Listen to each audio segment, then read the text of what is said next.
Welcome to Upfront on the Voice of America. My name is Jackson Mugani. Now, Uganda's next elections are not until 2021. That's basically 2 years from now. However, given the significance of these elections, buzz is already building on who will take on Uganda's long-term president, Yoweri Museveni. Museveni has been in power since 1986.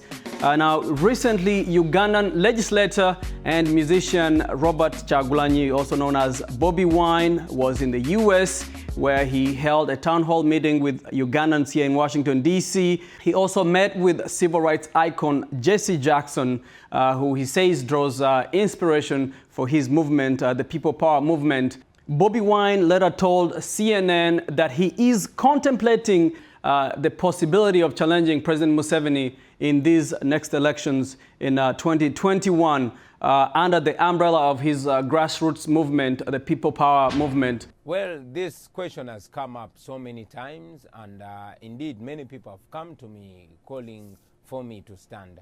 We have been discussing this issue with my team, and I must say I and my team, we are seriously considering challenging President Museveni in the next presidential election. I had a brief chat with Robert Kyagulanyi, Bobi Wine, as is commonly known, and asked him about the role of the diaspora in creating political change in Uganda.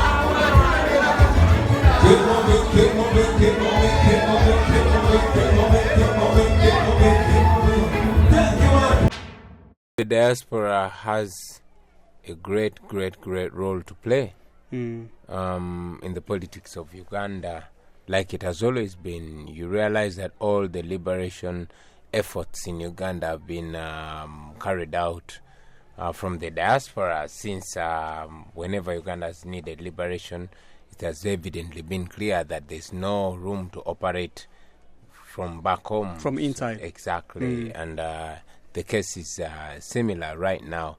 That's why we bank so much on the efforts of Ugandans in the diaspora, America, Europe, Africa, and various parts of the world. And recently, as you were talking to them, many of them coming from different parts of the U.S. to come and see you. What kind of questions did they have for you? Very many questions, but also many of them came with answers. You know, I come to the diaspora and, I go to people not to answer their questions, but to seek to answer the questions we ask together. To have a dialogue. To have a dialogue. And indeed, there are very many productive ideas that I continuously get from the diaspora and from brothers and sisters from all over. Now, People Power as a movement is operating outside of what we know as the typical political parties in Uganda. Let's talk about historically the role of political parties, even up to now. Do you see political parties as vehicles for change or for division? Political parties are ideally vehicles for change. Not only change, but vehicles for governance, for good governance. It's ideally supposed to be a competition of ideas, and the group/party with the best ideas for the people always wins or should be the one to win. However, we are not lost to the fact that we are living in a military dictatorship back in Uganda, and political parties cannot even operate, and those that are allowed to operate in most cases are the ones that are deemed ineffective to the regime. Yeah. Now, since you took over, you became a member of parliament. You have been able to lead members of the opposition in by-elections, winning in areas like Arua, where you were arrested, and places like Bujiri. Yes. Why do you think you are so effective in reaching people? I think what makes me a little different, what gives me an upper hand, is mainly the music. Music is a huge tool of communication.